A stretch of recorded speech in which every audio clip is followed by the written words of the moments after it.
This is the Olson Brewer from Simply Good Coffee, a simple brewer that would be great for home use and deliver great quality coffee at an affordable price. We're going to give this a try and see what it's like. So it's really a simple design. We've got our water reservoir, there's a heater element, it's 2 switches, on, off, and then there's also a bloom switch. Once you turn it on, it boils some of the water, delivers it, allows the fresh coffee to bloom, and then it resumes the heating of the water and the brewing cycle. So some of the features that this thing has is a removable brew basket that has a conical number 4 Melita style filter. It also has a valve at the bottom that you can open and close the brewing chamber. So like at the end of your brew, you could close it and stop so you don't have any spilling on your unit. Or what you could do is start with the valve closed, and you could actually do an immersion. Once you get to a certain level of immersion, a certain level of immersion time, you can open the valve again, and then it will flow through and you can continue on with that. Now there is a channel here.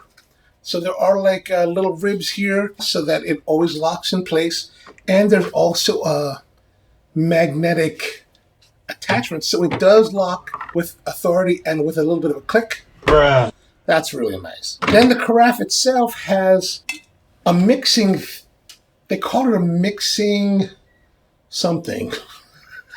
But I guess the idea is that as the coffee is brewing into this spout, it forces it to go to the bottom so that there's this kind of Venturi effect where it will mix and get it around there. It does have a heating element that is on when you turn the brew switch on. You can turn it off by switching off the unit. Now, when we talk about the top here, it holds 42 ounces of water. And then there's this screen that you can pull off for cleaning. The shower head itself is rather small. It's basically this finger over the brewing surface.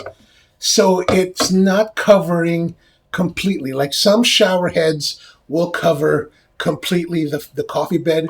This one will not cover completely. So that just press fits back in there. Once you turn on the heating element, we'll heat the water up to 195 to 200 Fahrenheit. And that percolation pushed the liquid, the water, up through this tube that's here in the center. And then it passes through the shower head arm to the shower head and into the coffee bed. So pretty simple. And, the simple kind of works best. Of course, there are covers for the reservoir.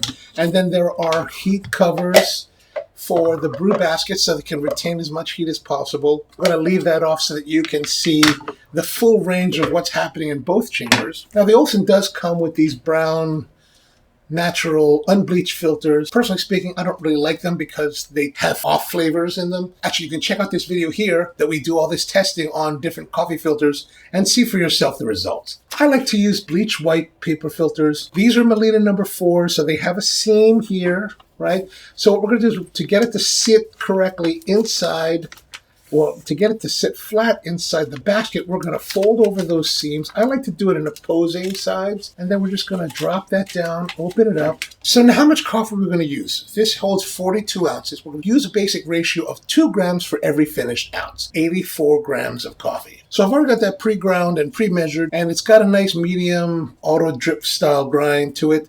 We're just going to pour that in here, level it out. Now, this particular coffee that we're using today is called the House Nation from Brew Coffee here in Baltimore. It's my little shop and my little coffee here. This one is a dedication or homage to the Chicago house sound from the 80s. Come check it out at brewcoffee.com. Buy great coffee for yourself to support this channel as well. Really appreciate you thinking about that. We're going to take our water. I'm going to fill it to this 8 number on here for the 8 cups. Now, I'm using basic filtered water. You can use any water you want. Here in Baltimore, we're lucky because our water supply is pretty much within the desired parameters for great brewed coffee. And what I found is that this machine will not operate until you hit the power switch, which is very different than a lot of the home brewers, like let's say the Mr. Coffee. Once you pour it in, it's already running. So now we will make sure that our bloom switch is up because our coffee is still fresh. And then I'm just going to push up on the rocker switch that is the power brew switch. As long as you see the light here open or on, it's all good. Now it takes a couple moments before the heating element actually reaches the right temperature. The first time I did it was a little bit like, what's going on here? Okay, here we go. The water is just starting to come over and drop onto the coffee bed. It actually falls in the center. It's falling to this side of the basket. It will fall to different sides of the basket depending on how level you've been actually able to keep the basket. So right over here, we've got some coffee that is still dry. And that's one of the limitations of this narrow shower head. It doesn't quite get there quite readily. Now, if you really are concerned about that, you can use a spoon to manipulate the coffee bed, make sure that it's fully saturated. It's about 45 seconds. It has paused, and unfortunately it has not covered all that. So if you really want to, you can do some stirring. I'm not going to do some stirring. We're going to let it go the way that it is and see exactly what happens. So after about 30 seconds or so, the water starts to flow again.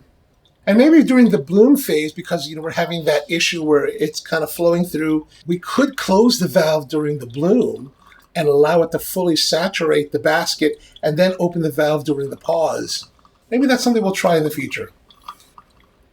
There's a concentration of water flowing from the different ports on the shower head. It's favoring this half of the shower head. I'm not sure why. Probably there's just not enough flow that comes through consistently, that it just kind of like comes through, because it is kind of percolating inside the heating element. There has been enough water delivery, though, that the coffee that was dry here is now saturated. So it is part of the brewing cycle. The stuff that's on the top that had been floating is still kind of floating, so it may or may not be really fully being extracted. If we're really, really technically hardcore about it, there is going to be some level of uneven extraction through the coffee bed, mainly because of the distribution of the water. Is that a big concern? I think that it can be mitigated by manually manipulating the coffee bed. But here's part of the thing that I think about is that these componentry are probably done in certain ways to deliver the price point that this comes in at. At $150, it's a really, really affordable, high-quality brewer. But there's always going to be some kind of compromises made. And I think probably the design of the shower head and the way that the water is heated and flows through is part of that compromise. It's getting a little more boily. You can hear the boiling, the percolation a lot more. We still have some more water in the reservoir. We're running about 4.5 minutes right now.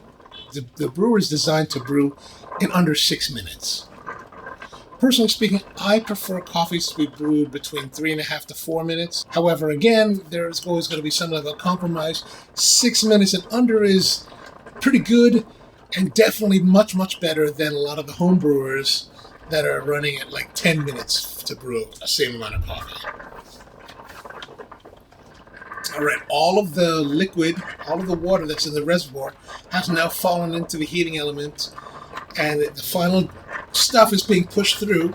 All right, that's pretty much done. We're 525. I'm going to switch the heating element off, so we're not going to have any kind of baking of the coffee, which is what we don't want. And so there's still some dripping happening here, but for the most part, we've reached the full capacity of this brewer. What I'm going to do now is I'm going to close this valve.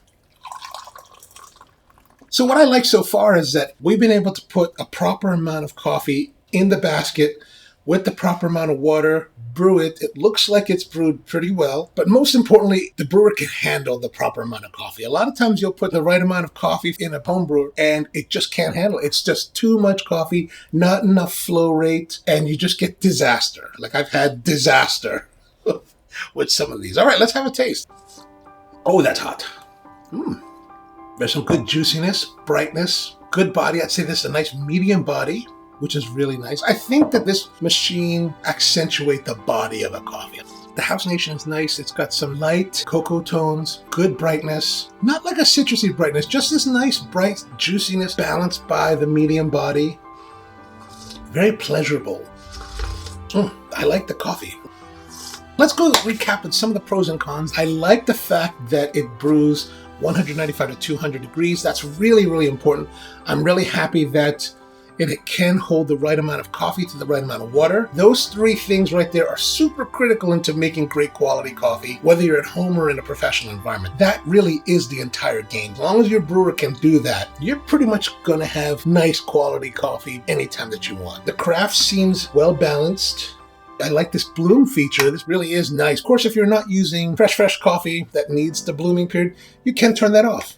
Oh, another thing that I do like is this magnetic connection here on the basket, as well as the valve, right? The valve, right, there we go, it's a little bit hot. But that's a nice touch, right? I think that's a great touch. I do like the idea of using that to, wet the bloom during that first phase of brewing. I think it's probably going to be relatively easy to fix or replace parts. One thing for the hardcore do-it-at-home kind of guys, you could probably print out your own wider shower head and just stick it on here in any color that you want. That could be really interesting to explore. Some of the things that I think that are a little bit on the con side are the size of the shower head, right? The shower head is kind of small.